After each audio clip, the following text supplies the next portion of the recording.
Locked chats keep your messages secure. But forgetting a secret code can be frustrating. To reset your secret code, navigate to your WhatsApp settings. Look for Account Security. Select Forget Code for your locked chats. This will erase your previous secret code.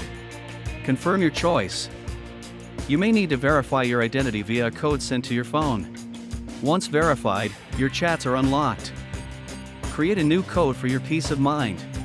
Remember, staying secure is key. Always use a memorable code for your locked chats. To maintain security, regularly update your codes and review locked chat settings. Use strong, unique codes.